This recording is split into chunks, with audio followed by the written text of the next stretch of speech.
क्या इंसानों के पास ऐसी कोई पावर है जिससे हम अपने दिमाग की शक्ति से बिना कोई दवाई लिए, बिना कोई मंत्र जाप किए, यहाँ बिना किसी झाड़ फूंक के अपने पास्ट को भी जान सके और दूसरे के मन में क्या चल रहा है या उसका पास्ट क्या रहा होगा या उसके जीवन से संबंधित हम कुछ भी जान सके, वह भी अपनी दिमाग की या आंखों की शक्तियों को इस्तेमाल करके। आपने इस तरह की रिद्धियों सिद्धियों का जिक्र कई प्राचीन वेद पुराणों में सुना होगा, यहाँ आजकल की कई हॉलीवुड और बॉलीवुड मूवीज में भी। सोचिए दोस्तों, यदि आप ये सब आज भी कर पाए, वह भी हकीकत में और बिना किसी मंत्र जाप के, बस इसके लिए चाहिए होगी कुछ समय की रेगुलर प्रैक्टिस, तो कितना बढ़िया और जबरदस्त एहसास होगा। दोस्तों, इस विषय पर ओशो क्या कहते हैं, इसे जानने के लिए आपको वीडियो पूरा और अंत तक जरूर देखना होगा, क्योंकि ये वीडियो बहुत इंपॉर्टेंट होने वाला है और एंड में हम आपको यह जरूर बताएंगे कि ओशो ने अपने किस प्रवचन में इस विषय पर बहुत विस्तार से बताया है।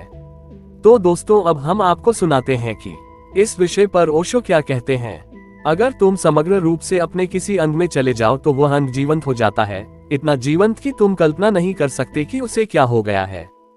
तब तुम अपनी आंखों में समरूपेण समा सकते हो। इस तरह आंखों में समृता समाकर अगर तुम किसी दूसरे की आंखों में झांकोगे तो तुम उसमें प्रवेश कर जाओगे, उसकी गहनतम गहराई को छू लोगे। अभी कई साइकोलॉजिस्ट और रिसर्चर्स अपनी रिसर्च के जरिए गहराई में उतरने की चेष्टा कर रहे हैं।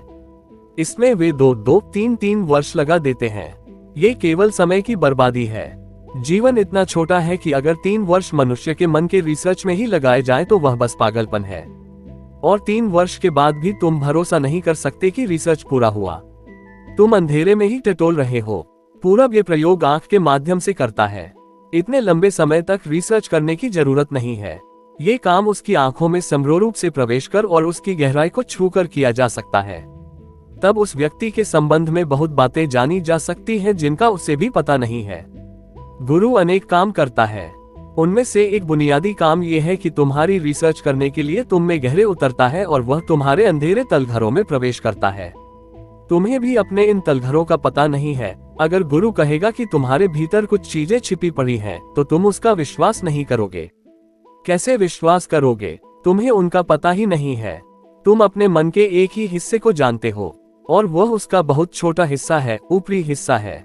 वह उसकी पहली परत भर है। उसके पीछे 9 और परतें छिपी है जिनकी तुम्हें कोई खबर नहीं है, लेकिन आंखों के द्वारा उनमें प्रवेश किया जा सकता है।